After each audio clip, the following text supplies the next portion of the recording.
आज हम रिकार्डो का तुलनात्मक लागत सिद्धांत पढ़ेंगे। अंतर्राष्ट्रीय व्यापार के बारे में Ricardo's theory of comparative difference in costs. पिछला वीडियो हमारा अंतर्राष्ट्रीय व्यापार का निरपेक्ष लाभ या निरपेक्ष लागत अंतर का सिद्धांत था, जो एडम स्मिथ ने प्रतिपादित किया था। ठीक है, उसे प्रतिष्ठित सिद्धांत कहा जाता है। और रिकार्डो का जो सिद्धांत है वो भी प्रतिष्ठित सिद्धांत ही कहा जाता है। लेकिन एडम स्मिथ ने बताया कि यदि कोई देश किसी एक वस्तु को कम लागत पर उत्पादित कर सकता है और दूसरा देश दूसरी वस्तु को कम लागत पर उत्पादित कर सकता है तो उनके बीच में अंतर्राष्ट्रीय व्यापार संभव हो सकता है। ठीक है, लेकिन एडम स्मिथ का जो सिद्धांत यह नहीं बताता है कि यदि कोई देश किसी वस्तु को दूसरे देश की तुलना में अगर कम लागत पर उत्पादित नहीं कर सकता है तो ऐसी स्थिति में अंतर्राष्ट्रीय व्यापार कैसे होगा। तो रिकार्डो का जो तुलनात्मक सिद्धांत है वो इस हमारे प्रश्न का आंसर देता है कि यदि कोई देश किसी वस्तु को दूसरे देश की तुलना में अगर कम लागत पर उत्पादित अगर नहीं कर सकता है, ठीक है, तभी अंतर्राष्ट्रीय व्यापार हो सकता है। तो जो हमारा रिकार्डो का सिद्धांत उसको हम क्या कहते हैं, तुलनात्मक लागत सिद्धांत। ठीक है, रिकार्डो कहता है कि उत्पादन लागत में निरपेक्ष अंतर न होने पर भी दोनों देशों के बीच में व्यापार हो सकता है, व्यापार संभव होता है। अब कैसे अंतर होता है उसके बारे में हम पढ़ेंगे। तो ये जो सिद्धांत वो कहता है कि यदि कोई देश दूसरे देश की तुलना में अगर दोनों वस्तुओं को कम लागत पर उत्पादित कर सकता है, क्योंकि किसी देश के पास में वस्तु का उत्पादन करने के लिए जो जलवायु, प्राकृतिक संसाधन, भौगोलिक स्थिति, श्रम की कुशलता अच्छी हो सकती है, तो इस स्थिति में वह क्या कर सकता है, वस्तु को कम लागत पर उत्पादित कर सकता है। लेकिन रिकार्डो का जो सिद्धांत है वो कहता है कि प्रत्येक देश उस वस्तु का उत्पादन करेगा या उस वस्तु के उत्पादन में वो विशिष्टीकरण प्राप्त करेगा जिसमें तुलनात्मक लागत सबसे कम हो। ठीक है, हम केवल लागत की बात करें लेकिन दोनों देशों की हम तुलना करेंगे तो जिसमें तुलनात्मक लागत कम होगी या यूं कह सकते हैं कि जिसमें तुलनात्मक लाभ ज़्यादा होगा उसी वस्तु का उत्पादन करेगा। ठीक है, मतलब ये जो सिद्धांत है तुलनात्मक लागत सिद्धांत रिकार्डो का क्या कहता है कि प्रत्येक देश को उन वस्तुओं के उत्पादन में विशिष्टीकरण प्राप्त करना चाहिए जिसमें तुलनात्मक लाभ अधिक हो या तुलनात्मक हानि जो हो रही है वो न्यूनतम होनी चाहिए। ठीक है, अगर तुलनात्मक हानि न्यूनतम होती है या तुलनात्मक लाभ अधिकतम होता है उसी वस्तु का उत्पादन करना चाहिए और उसी वस्तु का उत्पादन करके उस देश को उस वस्तु का निर्यात करना चाहिए। ऐसा करने से क्या होगा, उसको जो तुलनात्मक लाभ है वो अधिक मिलेगा। ठीक है, और उन वस्तुओं का आयात करना चाहिए जिसका उत्पादन करने की तुलनात्मक लागत क्या आ रही है, ज़्यादा आती है। ठीक है, तो इस स्थिति में क्या होता है, दोनों देशों को लाभ की प्राप्ति होगी। ये है हमारा रिकार्डो का तुलनात्मक लागत का सिद्धांत। ठीक है, या तुलनात्मक लागत अंतरों का सिद्धांत। अब रिकार्डो जो है इस सिद्धांत को समझाने के लिए हम इस एक सारणी का प्रयोग कर सकते हैं, काल्पनिक उदाहरण ले सकते हैं। ठीक है, जिसमें दो देश है, माना कि इंग्लैंड और पुर्तगाल, और दो जो देश हैं वो शराब और जो कपड़ा है, वस्त्र, उसका उत्पादन कर सकता है। तो उसका उत्पादन करने के लिए जो श्रम का प्रयोग करता है, ठीक है, तो हम मान लेते हैं कि माना कि जो इंग्लैंड है वो वस्त्र का उत्पादन करने के लिए, एक इकाई वस्त्र का उत्पादन करने के लिए जो श्रम है वो कितने घंटे कार्य करता है, 100 घंटे। ठीक है, जबकि कपड़े का उत्पादन करने के लिए, ठीक है, मतलब एक इकाई वस्त्र का उत्पादन करने के लिए श्रम कितने घंटे कार्य करता है इंग्लैंड में, 100 घंटे। ठीक है, जबकि शराब का उत्पादन करने के लिए, शराब की एक इकाई का उत्पादन करने के लिए जो श्रम कार्य करता है कितने घंटे कार्य करता है, 120 घंटे। ये कहाँ का है, इंग्लैंड के लिए। जब हम पुर्तगाल की बात करते हैं तो पुर्तगाल में वस्त्र की एक इकाई का उत्पादन करने के लिए श्रम जो है वो 90 घंटे कार्य करता है। ठीक है, श्रम की लागत एक तरह से ये।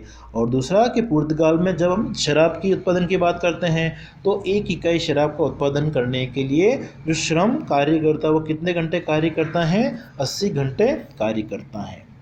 तो इस सारणी को अगर हम देखते हैं तो यहाँ अगर देखा जाए तो दोनों जो वस्तुएं हैं, वस्त्र और शराब, दोनों वस्तुओं का उत्पादन पुर्तगाल जो है वो कम लागत पर उत्पादित कर सकता है। तो ये क्या है, निरपेक्ष लागत है। ठीक है, निरपेक्ष लागत किस में कम है, पुर्तगाल में।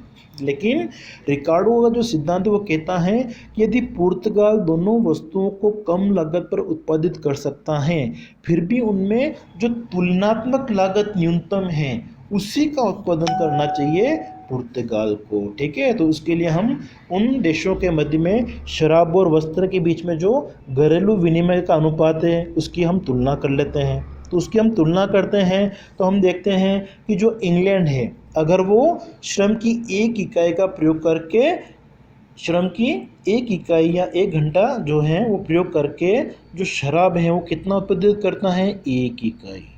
ठीक है, और उसी श्रम का प्रयोग अगर वो वस्त्र उत्पादन के लिए करता है तो वस्त्र का कितना उत्पादन होता है, 1.2 इकाई।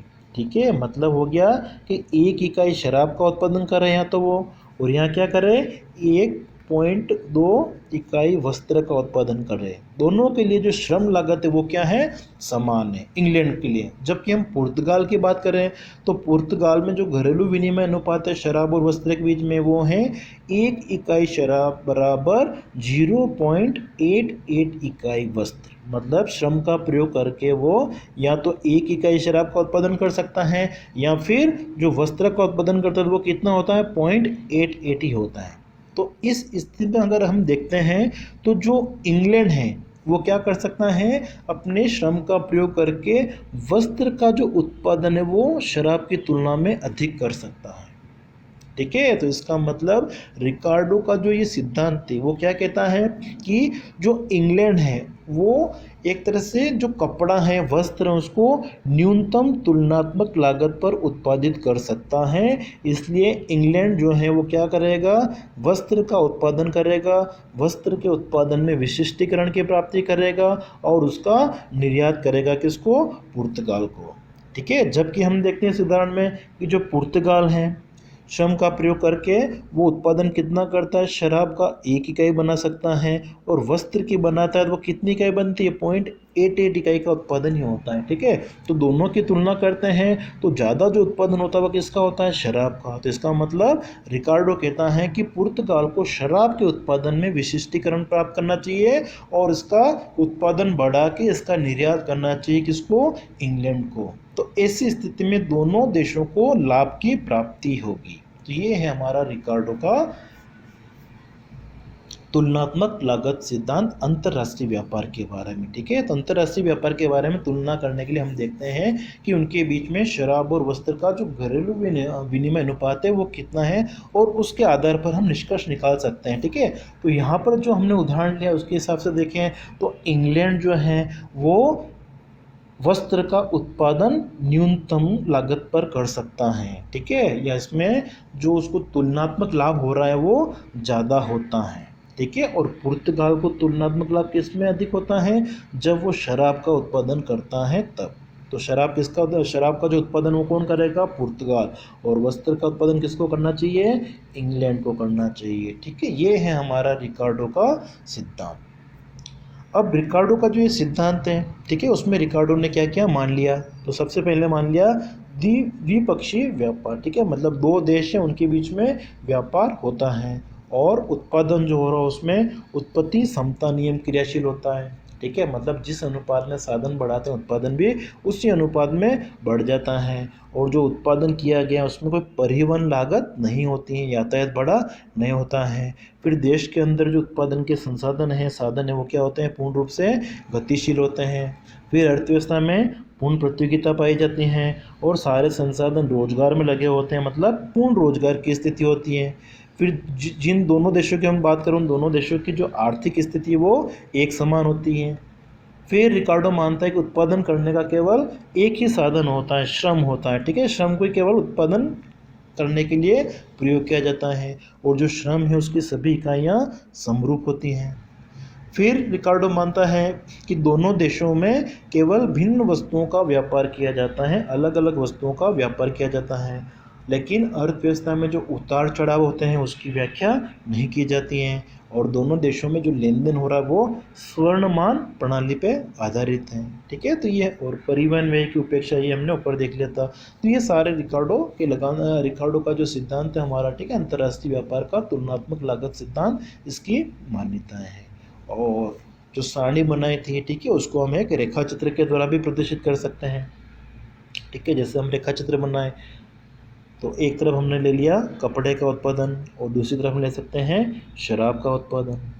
ठीक है, दो देश हैं, तो पुर्तगाल क्या कर सकता है, कम लागत पे उत्पादित कर सकता है, तो ये हमने पुर्तगाल का बना दिया। तो ये हमारा पुर्तगाल का उत्पादन संभावना वक्र है और इधर हमने बना दिया इंग्लैंड का उत्पादन संभावना वक्र।